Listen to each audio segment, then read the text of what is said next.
बस मेरा simple question ये था कि जैसे I am upper caste person, okay, पर मैं जब क्या कहते हैं मैं कास्टिस्ट नहीं हूँ, ठीक है, मतलब ये ओके। मैं ऐसे डिक्लेयर नहीं कर रहा, हम्म ये मैंने टेस्ट करके देख लिया कि शायद मैं मेरे में कुछ है, बॉर्न इन बॉर्न है कि मैं इवन इन जैसे क्लास में होता था ना, कुछ सर वगैरह कभी आते थे हम्म तो वो कास्ट थे, बोलते थे जनरल वाले ये हाँ हाँ वो वाला जो क्लासिकल कमेंट है ना, तो मैं उनसे भी काइंड ऑफ क्लास में डिसएग्री कर देता था। I hmm. Have seen this over the years. तो ओके। पर ना एक एक चीज है कि मतलब जैसे मेरे दूसरे दोस्त हैं वो पूछते कि हम ब्राह्मण हैं या फिर हम अपर कास्ट हैं, पर हम्म हम इस चीज में मतलब ये क्योंकि हम आइडेंटिफाई करते हैं हाँ कास्ट सिस्टम वगैरह कुछ है, तो हमारा रोल क्या है, क्योंकि जब हम दलित मूवमेंट्स में ज्वाइन करने की कोशिश करते हैं तो वो बोलते हैं नहीं तुम तो दलित हो नहीं, हमारी अंडरस्टैंडिंग नहीं है तुम्हें मूवमेंट की, जो कि फेयरली सही पॉइंट है, ठीक है, ये मैं हम्म रिकॉग्नाइज करता हूँ। हम्म। फिर हम कमेंट भी नहीं कर सकते, हम लिख भी नहीं सकते उसके बारे में क्योंकि हमारा कुछ एक्सपीरियंस नहीं है उस चीज पे।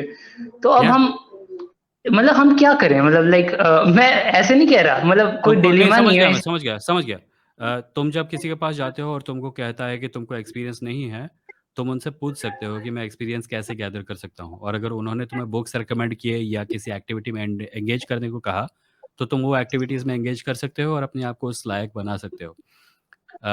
कई बार ये होता है कि कई सवर्ण लोग अगर जाति को रिजेक्ट करते भी हैं, तो भी वो जाति की वजह से जो प्रिविलेज आती है उसको रिजेक्ट नहीं कर पाते। अगर तुम बाहर जाओगे और तुम और तुम्हारा एक दलित दोस्त दोनों मकान लेने जा रहे हो, राइट? तुम्हें तुम्हारा जो दलित दोस्त है उसको, यश मैं तुमको थोड़ी देर के लिए म्यूट कर रहा हूँ, ठीक है? कोई नहीं कोई नहीं। ये बैकग्राउंड साउंड्स की वजह से थोड़ा इंटरप्ट हो रहा हूँ। अ, तुम एक दलित दोस्त के साथ मकान ढूंढने जाते हो, तुम्हारे दलित दोस्त को मकान नहीं मिलता पर तुम्हें मिल जाता है, बावजूद इसके कि तुम कास्टिस्ट नहीं हो, है ना?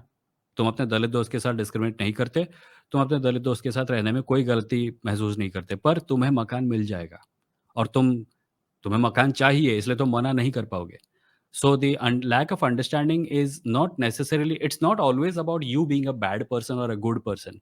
It's often also about you not being able to give up your privilege. क्योंकि उनका जो लाइफ का लिव्ड एक्सपीरियंस है वो तुमने नहीं एक्सपीरियंस किया और ना ही कर सकते हो, क्योंकि तुम्हारा सेकंड नेम, तुम्हारा नाम, तुम्हारा धर्म तुमको वो करने नहीं देगा।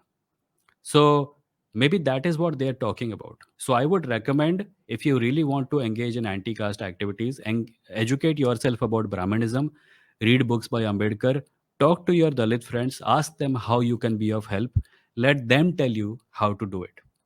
क्योंकि कई बार हम लोग एक गलती और करते हैं, वो ये होता है कि हम सोचते हैं कि हमें पता है उनके साथ क्या, उनको क्या प्रॉब्लम है, हम सॉल्व करेंगे, और बहुत सारे केसेस में हमें पता नहीं होता है। इसीलिए बेस्ट आइडिया होता है उनसे पूछना कि तुम बताओ मैं क्या कर सकता हूँ, और अगर वो ना बताना चाहें तो back off, find someone who will talk to you, and if they tell you what to do then maybe you can try doing that. Is that, does that answer your question? Yup, in kind of sense, क्योंकि आपने जो ये वाला flat वाला बात बोली ना, ये हो चुका है। मेरा एक ओके। दोस्त है, ठीक है, हाँ। उसके साथ हुआ ये सेम केस, तो उसने बोला देख तेरे पास एक प्रिविलेज तो है ना कि तू इसी शहर में रह सकता है, ठीक है, हम्म। अपने मम्मी पापा के साथ रह सकता है, मैं तो मम्मी पापा के हाँ। साथ भी नहीं रह सकता, है हम्म ना, क्योंकि उनके पास इतना हम्म। कैपिटल नहीं है कि वो वहां पर आके पूरा शिफ्ट करें और जॉब ले या फिर कुछ भी। या देन आई रियलाइज ओ या दिस इज, है ना, और पता है ये मतलब लोगों को लगता है ऐसा नहीं होता, पर होता है, इवन मैं ये कह रहा हूँ मेट्रो सिटीज के लिए, हम्म। पुणे गुजरात इन सब बिल्कुल, जगहों पे मेट्रोज़ भी में बहुत होता होता है। मेट्रोज़ का कास्टिज़्म एक अलग फ्लेवर का होता है, क्योंकि वहाँ कोई अपने आप को कास्टिस्ट बोलना नहीं चाहता, इसलिए वो कास्टिज़्म करते हैं, पर दूसरी चीज़ों के है। पीछे छुप कर करते हैं। प्रोफ़ेशनल क्वालिफ़िकेशन या के पीछे छुपते हैं, मेरिट के पीछे छुपते हैं, और ईटिंग हैबिट्स के पीछे छुपते हैं। It's all caste. Yup yup, और दूसरा ये है ना कि एक चीज और है कि आपको लगता है कि इंडिया में जो आइडेंटिटी पॉलिटिक्स है जो कि बहुत ज्यादा है और हुँ, बहुत हुँ, पहले से भी है, क्या ऐसा आपको लगता है कि लेफ्ट में ये शुरू हुई थी, जैसे हुँ, दलित मूवमेंट्स के द्वारा, हाँ वो जेन्युइन थी जो पहले पहले की थी, अब हुँ। मुझे कोई कोर में नहीं लिखता कि कोई फिलॉसफी हो कि मतलब या फिर कोई स्ट्रॉन्ग पॉलिटिकल मूवमेंट हो दलित्स के द्वारा या फिर इवन कोई और भी, क्योंकि ना और ये चीज ना, और फिर ये ट्विस्ट हो गई थोड़ी, और हिंदूज जो थे इस साइड के, मतलब हिंदुत्व वाले साइड पे जो ट्रैड्स हम्म टाइप थे, उन्हें बोला यार अब तुम्हारी आइडेंटिटी सही है, तो फिर मैं भी अपनी आइडेंटिटी लाना चाहता हूँ, जो कि अब हो रहा है। हाँ तो आपको सो लगता है मैं ट्रांसफर? असल में सॉरी टू इंटरप्ट यू, पर मैं तुमको म्यूट करके इसका जवाब दूं। Yes yes of course. So, identity politics is not always a bad thing. It depends on which identity is being asserted. Suppose feminism is an identity. A woman wants to identify as sorry, feminism may not be right example. But maybe transgender identity. A person wants to identify as their trans identity, and they are unable to do so because they will face persecution if they do so. So, is us case mein identity politics is fine.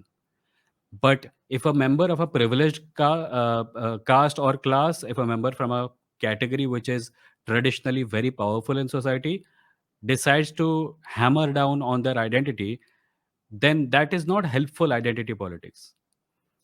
मैं जिस identity politics के मतलब identity politics के बारे में जब सोचना होता है ना, तो मैं उसके बारे में पावर स्ट्रक्चर्स का इस्तेमाल करके ही सोचता हूँ, and I think that clarifies a lot of things. Secondly, I don't think the Dalit movement has died down. Yes, it was diluted when the right wing started targeting OBCs, etc. As you know, बहुत सारा दलित vote bank अपने अंदर ले लिया. But I think there is a resurgence happening right now, and I think in the coming years it will show its results both politically and culturally. So I don't think it's dead.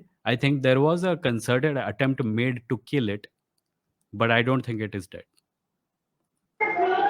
Sir मैं थोड़ा सा disagree करूंगा इस चीज से, क्योंकि ना I think हाँ, ब्राह्मण्स ने ये कास्ट सिस्टम स्टार्ट करा, ठीक है, Hmm.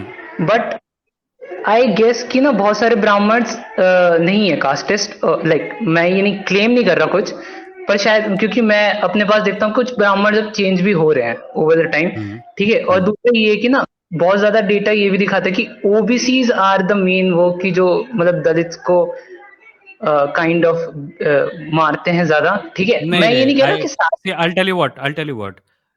Giving a clean chit to Brahmins is not a helpful idea because at the end of the day, what you're doing. मैं ओबीसी के बारे में बात नहीं कर रहा हूँ. मैं कह रहा हूँ कि जब तुम ओके जिस कैटेगरी ने कास्ट सिस्टम को शुरू किया और परपेचुएट किया और आज भी कर रही है, उस कैटेगरी को क्लीन चिट देके ओबीसीज के ऊपर इसका ढीकरा फोड़ना, मुझे लगता है कि it's still some kind of casteist behaviour. So I think you should avoid doing that. Sir, मैं ये नहीं कह रहा, मतलब मैं ये बस ये कह रहा हूँ कि शायद क्योंकि अब डायनेमिक्स चेंज हो रहे हैं थोड़े, मतलब हमारे इंडियन पॉलिटिक्स के। नहीं और हुए हैं.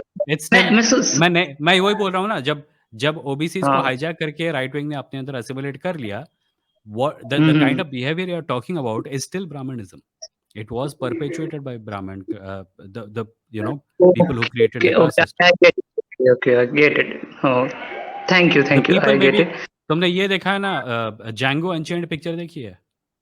या यस उसमें देख, उसमें इसका सैमुअल एल जैक्सन का कैरेक्टर याद है? यस वो, हाँ याद है मुझे। He was a black slave who was in charge हाँ of managing other slaves, right? Yes So yes yes yes yes. what he was doing was still the white man's job. He was a black slave who was doing the white man's job. That does not take that.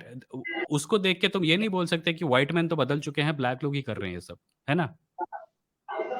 Okay okay okay. तो या ये, हाँ मतलब मैं समझ गया आपके, आपकी मतलब आपका एपिस्टेमोलॉजिकल आर्गुमेंट क्या है, कि हमें शायद एपिस्टेमोलॉजी को माफ नहीं करना चाहिए जिसने इतना बड़ा कांड करा नहीं, मैं है, कहता हूँ आई कि गेस। सिस्टम के ऊपर ध्यान दो. कौन एनफोर्स कर रहा है उसके ऊपर ध्यान देना सेकेंडरी होता है. The system has to be replaced, and in order to replace the system you have to know where the system came from and who it actually enables and serves. ऐसे बहुत से लोग हैं अपर कास्ट में, Brahmins में, जो कहेंगे मैं बिल्कुल कास्ट विरोधी हूँ, पर वो अपने कास्ट प्रिविलेज को छोड़ेंगे नहीं. वो लिबरल बनने का नहीं ढोंग सर, करेंगे और एक ऐसा सिचुएशन बनाएंगे जहां ब्लेम उनके ऊपर ना जा पाए और जाएगा सिर्फ उन लोगों के ऊपर जो कि हिस्टोरिकली ऑप्रेस्ड रहे हैं.